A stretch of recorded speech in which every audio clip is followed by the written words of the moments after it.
Hi! நீங்களும் என்ன மாதிரி ஒரு மூவி லவ்வரா? த்ரில்லர் மூவிஸ்னா உங்களுக்கும் பிடிக்குமா? அப்ப நான் உங்ககிட்ட தாங்க பேசணும். ஆக்சுவலி நான் இப்போ சொல்லப் போற மூவி வந்துட்டு, நீங்க கண்டிப்பா பார்க்கணும் அப்படியெல்லாம் நான் உங்கள சஜெஸ்ட் பண்ண மாட்டேன். ஏன்னா நானுமே ரொம்ப பிடிக்காம தாங்க இந்த மூவி பார்த்தேன். ஆம், ரொம்ப ஹெசிடேட் பண்ணி, இது கண்டிப்பா பார்க்கணுமா? இத கன்டின்யூ பண்ணணுமா? அப்படின்னு சொல்லிட்டு, கண்ண பாதியில க்ளோஸ் பண்ணி, அ பாஸ் பண்ணி வச்சுட்டு தான் இத நான் பார்த்தேன். ஆனா எப்படியாவது பார்க்கணும் அப்படிங்கிறதுக்காக, நம்ம வந்து கொஞ்சம் குட்டி பிள்ளைங்களா இருக்கும்போது ஒரு 2005, 6 அந்த டைம்ல உண்மையாவே நடந்த ஒரு இன்சிடென்ட்ட வச்சு இந்த படம் எடுத்திருக்காங்க. அதெல்லாம் நினைக்கும்போது தாங்க ரொம்ப கஷ்டமா இருக்கு. இந்த அந்த இத கொடுமைய அனுபவிச்சவங்களாகட்டும், அவங்களோட ஃபேமிலி ஆகட்டும், என்னெல்லாம் அவங்க வந்து கோ த்ரூ பண்ணியிருப்பாங்க, எவ்ளோ கஷ்டத்த அனுபவிச்சு அவங்க இறந்திருப்பாங்க, அப்படின்னு நினைக்கும் போதெல்லாம் வந்துட்டு எனக்கே ரொம்ப ஒரு மாதிரி இருக்கு.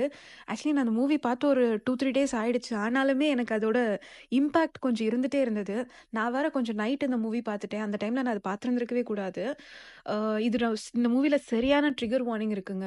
அதனால நீங்க கண்டிப்பா பாருங்கன்னுலாம் நான் உங்ககிட்ட சொல்ல மாட்டேன்.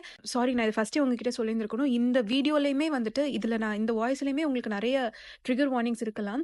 அந்த மாதிரி ஒரு பெர்சனா இருந்தா நீங்க தயவு செய்து இந்த வீடியோ பார்க்காதீங்க. ப்ளீஸ் வந்துட்டு ஸ்டாப் பண்ணிடுங்க இப்பவே. ஸோ யாஹ், இது என்னன்னு பார்த்தீங்கன்னா வந்துட்டு, செக்டார் 36 அப்படிங்கிற ஒரு ஹிந்தி மூவி தான். ஸோ இது வந்து ஒரு 2005, 2006ல நித்தாரி நொய்டால இருக்கிற ஒரு பிளேஸ்ல வந்துட்டு நடந்த ஒரு விஷயம் தான். ஸோ அங்க வந்து கொஞ்சம் ஸ்லம் எல்லாம் சொல்லுவாங்கல்ல. அந்த அந்த அந்த டெர்ம் தானே எல்லாம் யூஸ் பண்ணுவாங்க. கொஞ்சம் பாவப்பட்ட மக்கள், அ குடிசை மக்கள் எல்லாம் இருக்கிற இடத்த வந்து அப்படித்தானே நம்ம ஊர்ல வந்து சொல்லுவாங்க. ஸோ அந்த இடத்துல வந்து கன்டினியூஸா சின்ன பிள்ளைங்க காணாம போறாங்க. அதுக்கப்புறம் ரொம்ப யங்கான விமன் எல்லாம் காணாம போறாங்க அப்படிங்கிறது மாதிரி கன்டினியூஸா கேஸஸ் வந்து ரிப்போர்ட் ஆயிட்டே இருந்தது. எங்க பார்த்தாலும் மிஸ்ஸிங்கிற போஸ்டர் ஒட்டிடுவாங்கல்ல, அந்த காலத்துல அந்த மாதிரி வந்துட்டு இருந்துட்டே இருந்தது.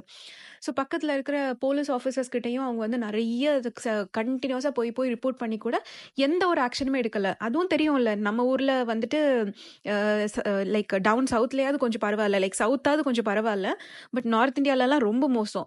நிஜமாவே நம்ம வந்து என்னதான் நம்ம ஊர்ல நெறைய குறைகள் எல்லாம் இருந்தா கூட, இந்தியால வந்து நம்ம சவுத் இண்டியன்ஸா இருக்கிறதுக்கு கொஞ்சம் பெருமை தாங்க படணும். நீங்க அதெல்லாம் தாண்டி ரொம்ப நார்த்லலாம் போய் பாருங்களேன், மனுஷங்களுக்கு ஒரு வேல்யூ கூட இருக்காதுங்க. ஸோ யாஹ், இந்த மூவிய பார்க்கும்போது அப்படிதான் செம்ம கடுப்பா இருக்கும். ஐயோ! ஏன் இப்படி இருக்கீங்க? ஏன் வாங்குற காசுக்கு வேல பாருங்களேன். ஏன் இப்படி பிஹேவ் பண்றீங்கங்கிறது மாதிரி நெறைய இடத்துல வந்து இந்த டிவிய தாண்டி போய் அடிச்சிடலாமான்லாம் எனக்கு வந்து கோவம் வந்தது. ஸோ யாஹ், என்ன பண்ண முடியும்? பிளஸ் இன்னொன்னு, நம்ம ஊர்ல ரொம்ப பிரமாதமான ஒரு விஷயம் எப்படின்னா வந்துட்டு, லைக் கஷ்டப்படுறவங்களுக்கு மதிப்பே கிடையாதுல்ல. லைக் பாவப்பட்டவங்களோட உயிருக்கு வேல்யூ கிடையாது. அ அவங்களுக்கு ரெஸ்பெக்ட் கிடையாது. ஏன் பாவப்பட்டவங்களா இருந்தா ஒரு மனுஷனா கூட யாரும் மதிக்க மாட்டாங்கல்ல. நம்ம ஊர்ல காசு இருந்தா, பணம் இருந்தா என்ன வேணாலும் பண்ணிக்கலாம். ஸோ யாஹ், அந்த மாதிரிலாம் நெறைய இருக்கும். என்ன பண்ண? பழகிட்டோம்ல. அது அப்படிதான். அதுல எந்த சேஞ்சஸும் வரப்போறதில்ல. அட்லீஸ்ட் இன்னும் ஃபியூச்சர் ஜெனரேஷன்லயாவது இதெல்லாம் மாறி, எல்லாரையும் சேமா ட்ரீட் பண்ற மாதிரி ஒரு கண்ட்ரியா இந்தியா மாறணும்னு நான் ரொம்பவே ஆசைப்படுறேன். பார்க்கலாம். ஸோ இந்த கேஸ் அப்போ கன்டினியூஸா வந்துட்டு ஆட்கள் எல்லாம் மிஸ் ஆறாங்க. குழந்தைங்க அண்ட் யங் லேடீஸ் எல்லாம் மிஸ் ஆறாங்க அப்படிங்கிறது மாதிரி ரிப்போர்ட் ஆயிட்டே இருந்தது. வழக்கம் போல போலீஸ் வந்து எந்த ஒரு பாதரேஷனும் அதுக்கு வந்து காமிக்கவே இல்ல. ஸோ அதுக்கப்புறம் வந்துட்டு இந்த கேஸ் ஆக்சுவலி எப்போ ஒரு டர்னிங் பாயிண்ட் எடுத்ததுன்னா, 2006ல வந்துட்டு ஒரு ஒரு பெரிய ஒரு பணக்காரவங்க ஒருத்தவங்க இருக்காங்க. அவங்க பங்களா பக்கத்துல இருக்கிற ஒரு ட்ரெயினேஜ்ல ஒரு அகைன் ட்ரிகர் வார்னிங்க, ஒரு டீகம்போஸ்ட் ஹேண்ட், அதாவது அழுகுன ஒரு கை வந்துட்டு அங்க கிடைச்சது. ஸோ அதுக்கப்புறமா இந்த கேஸ் வந்து கொஞ்சம் லைட்டா ஒரு டர்னிங் பாயிண்ட் எடுத்தது. அண்ட் அப்ப கூட பெருசா எதுவுமே இல்ல. ஏன்னா வந்து ஒரு பங்களா, பெரிய பணக்காரவங்க, பக்கத்துல வீடு அந்த மாதிரிலாம் இருக்கும்போதே நம்ம ஊர்ல யாருமே மைண்ட் பண்ண மாட்டாங்க. இல்ல போலீஸ் எல்லாம் கண்டிப்பா இது பண்ண மாட்டாங்க. அதுக்கப்புறம் செவரல் ப்ரொட்டஸ்ட், இந்த மக்கள் அந்த லைக் அவங்க தொலைஞ்சு போன பிள்ளைங்களோட அம்மாஸ், அவங்களோட லைக் ஃபேமிலி எல்லாருமே வந்துட்டு அவ்ளோ தூரம் கன்டினியூஸ் ப்ரொட்டஸ்ட் எல்லாம் பண்ணதுக்கு அப்புறமா ஃபைனலி போலீஸ் எல்லாரும் வந்துட்டு அந்த பங்களா பக்கத்துல இருந்த ட்ரைனேஜ்ல போய் சர்ச் பண்ண ஸ்டார்ட் பண்ணியிருக்காங்க.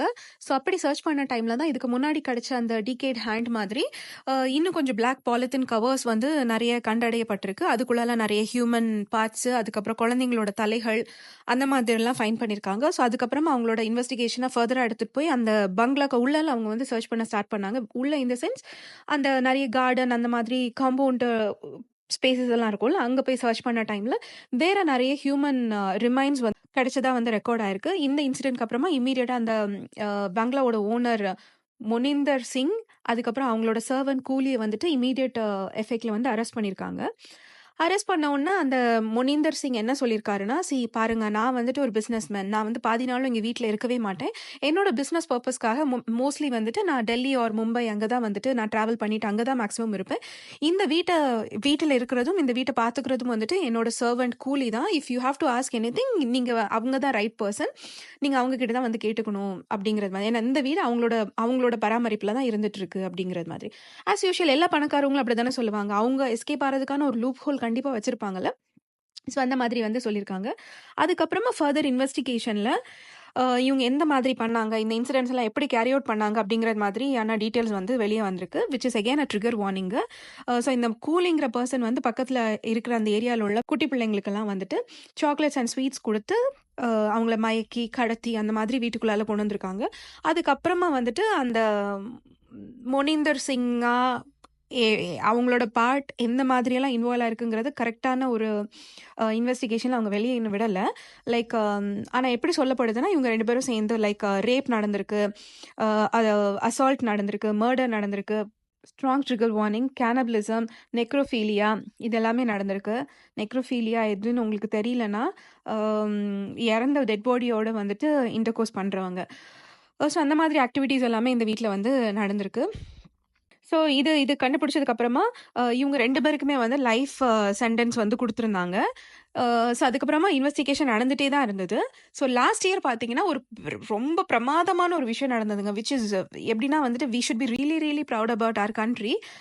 போதிய ஆதாரங்கள் இல்ல அப்படிங்கிற பேர்ல வந்து இந்த Moninder Singh which is the bungalow ஓனர வந்துட்டு ரிலீஸ் பண்ணியிருக்காங்க.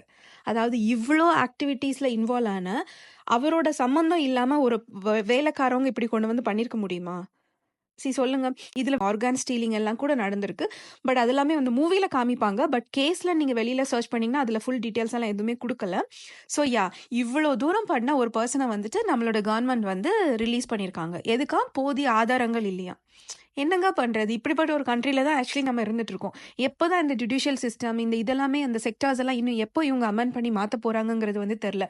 எப்போ இந்த எவிடன்ஸ் வேணும், அது வேணும், இது வேணும், இந்த லூப் ஹோல்ல இந்த மாதிரி பணக்கார ஆட்கள, இந்த மாதிரி உண்மையாவே வந்துட்டு அ லைக் பாவம் பண்ணவங்கள, கிரைம் பண்ணவங்களலாம் எப்போதான் இந்த வெளிய விடுறத ஸ்டாப் பண்ணுவாங்க? எப்போ இவங்களுக்கு இம்மீடியட் எஃபெக்ட்ல வந்து தண்டனை குடுப்பாங்கங்கிறது வந்துட்டு நம்மளுக்கு சீரியஸாவே தெரியல. இப்படியெல்லாம் ஒரு பாயிண்ட்க்கு வந்து இந்தியா மாறுமான்னு கூட வந்து நமக்கு தெரியாது. ஸோ இந்தியால வந்து அவங்கலாம் ரொம்ப பெருமைப்பட்டுக்கணும். அவங்களுக்கெல்லாம் நல்ல விஷயங்கள். இந்த மாதிரி தப்பு பண்றவங்கலாம் ஈஸியா நம்ம ஊர்ல வந்து தப்பிச்சுக்கலாம். ஸோ அந்த மாதிரி இருக்கு. அண்ட் கஷ்டப்படுறவங்க, லைக் வந்து காசு இல்லாதவங்க, ஈவன் அவங்க தப்பு பண்ணலனா கூட அவங்க வந்து கஷ்டத்த அனுபவிக்கணும், தண்டனை அனுபவிக்கணும். That is the new India, old India எல்லா இண்டியாவும் அதுதான். ஸோ இது இந்த மூவி ஆக்சுவலி நீங்க பார்த்தீங்களா? இத பார்த்துட்டு நீங்க என்ன நெனச்சீங்க? இந்த மாதிரி இதெல்லாம் பார்க்கும்போது உங்களுக்கும் இந்த மாதிரிலாம் கோவம் வருமா? அப்படியே என்னடா! அப்படிங்கிற மாதிரி தோணுமா? அ ஸோ உங்களோட தாட்ஸ் என்னங்கிறது எனக்கு தெரியப்படுத்துங்க. Take care everyone. பாய்.